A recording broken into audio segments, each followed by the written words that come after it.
Dawson Rider Wiki. Hey YouTube, Dawson Rider here with my review of Figma Link from Legend of Zelda Twilight Princess. This is the first Figma I've reviewed in a minute. I believe I got the Skyward Sword one, and I think I reviewed it. It was quite some time ago. And it's kind of funny because I didn't expect them to do this because while I know there's differences in my head, like Skyward Sword and Twilight Princess are similar enough, at least in figure form, because it's kind of hard to tell the difference in art style. But regardless, I'm happy they did this because Twilight Princess is my personal favorite Zelda game. So let's go ahead and get started. I think first with the accessories, even though we got Link here. So obviously you can see he comes with the shield and then a regular sword, but he also does have the Master Sword, which is kind of a nice detail. Actually, let's get to that right away. It's right over here in this tray. You can see there's the Master Sword in its sheath. And then, I don't know why this is upside down, but you have two different faces. There we go. The one when you have just kind of a standard determined face, and then you have this one which is like I'm so much more determined, one of my eyebrows is raised and my teeth are gritting, and then you have the signature like screaming attack noise, you know, like that was terrible. I should be in jail like for that. So especially since like the zoom won't even happen, like the camera's like I'm not even gonna listen to you, you were so terrible at that impersonation. So yeah, you get those, so and that's it. No, I'm just kidding. You have quite a bit of accessories, actually. So in addition to that, you also have the claw, which is just like the standard one of like, you know, not out. And then you have one where it's actually out, and it comes with an actual metal chain, which is really nice. You got the bow and arrow, right there, literally a bow and arrow. You got the ball and chain, the wife, I didn't even unpack it. That sounded weird. And then you have this little mask alternate face as well. If you can get it out, like, and it's also still got the plastic over it. Oh, in that case, I just like folded it back over it, but there you go. So that's nice. So you basically get a really nice assortment of things that are distinct from the game. Also, you have a couple different options of stand. You have two like stands itself and a couple different options of like the actual like arms for it, which is kind of nice. I do prefer Figma stands to like the Tamashii Act stands and stuff, but I'm still not huge on them. That's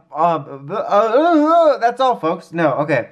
In terms of like accessory handling, I really love the way Figma goes about it. So like, here's all the alternate hands you have on them. It's a really nice way of storing them. Helps keep track of them. It's just such a nice system over Figuarts. And then I also love that they always come with this bag here to put all the accessories in. It's just a really nice way, especially if you don't like to save the boxes, or if you do like to save them, but like want to put them in storage. You know, you don't have to like go seek out this one box that could be God knows where every time you want to switch out something. So it's really nice, and I missed that from when I collected those Dragonite Figmas years ago. But so anyway, let's take a look at the figure itself. It's a very nice figure. Overall, just really solid. Figmas are usually pretty good figures. They usually don't feel too cheap.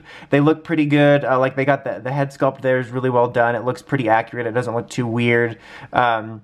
The little sort of cloth details all around look good as well. The coloring on it looks accurate. I really appreciate it. The shield there you can see looks really nice. There's the standard sword right there, and it's not just one piece. I just have it posed, so like he's getting ready to pull it out. You know how it is. And on the back here, it's obviously attached by, you know, a little peg, which you can probably put the Figma stand bit in there, and I believe that's what this is for as well. I couldn't find anything in the instructions that shows that. In terms of looks, the only real problem I have with it is you can definitely see this, which sometimes that sounds really nitpicky, but there are figures out there, Figuarts, Figmas, whatever, that do a better job of hiding that. And you can do that in certain poses. It's just I found a little more difficulty hiding that, and it's just a little bit bothersome. And then the only other nitpick I really have about this figure quality-wise is it doesn't feel loose in terms of when you're moving it around, but this leg does have a tendency to pop out. I don't know how widespread that problem is. I can't recall really having that problem too many times in the past with Figmas, but it's worth noting. It's nothing drastic where I would say never buy this figure, but they are little nitpicks considering, you know, it's not a cheap figure compared to like standard stuff. But okay, so let's see if we can't get this out of here without breaking anything. Or let's not, because you can remove it like this. And there you go. That's usually going to be how you want to put the handle in. But so they're very well articulated, just like Figuarts. You have a solid range of motion here. You got your double joints. You got the swiveling at the fists. The little hands are very easy to switch out, a lot easier than some Figuarts. You also have the same nice articulation on the legs. They're obviously a bit hindered by his little skirt piece here, but it's flexible, and especially over time, you should be able to handle it. Double knee joint there. You also have swiveling. You have a nice little joint here on the leg. You get chest articulation here, nice solid movement, obviously solid movement on the head. The little back piece to the hat here will become a little bit annoying when it clashes with whatever you have on the back there, but nothing too huge. It's overall just a very solid figure. It's got very nice articulation, it looks really nice. There's just a few little minor complaints I have in terms of, you know, like right here, look, that's hiding it, that's not. It's just kind of harder to hide that, and I wish obviously that this leg wouldn't pop out sometimes, but overall, I'm pretty pleased with it. And all the accessories are really easy to use, as you saw with that. You just pop that out and it's an easier way to get the sword in his hand. There's a similar system in place for like the bow and arrow. Also, you can put the shield on the back. It's real easy. If you can see here, it's actually starting to come out. There's two little handles. The one he's actually holding, and then this little sort of strap that's like holding his arm in, which are both removable. There's a bunch of little pegs all over the inside of the shield for changing of positions, and like the way you get this in his hand is you just remove one of these end caps and you place this in his hand and then basically put it back together. Not too dissimilar from the sword system. It's one of those weird things where I do kind of like it engineering wise, like I think it was smart, but it's also kind of annoying to get in place, and it also can come out quite often.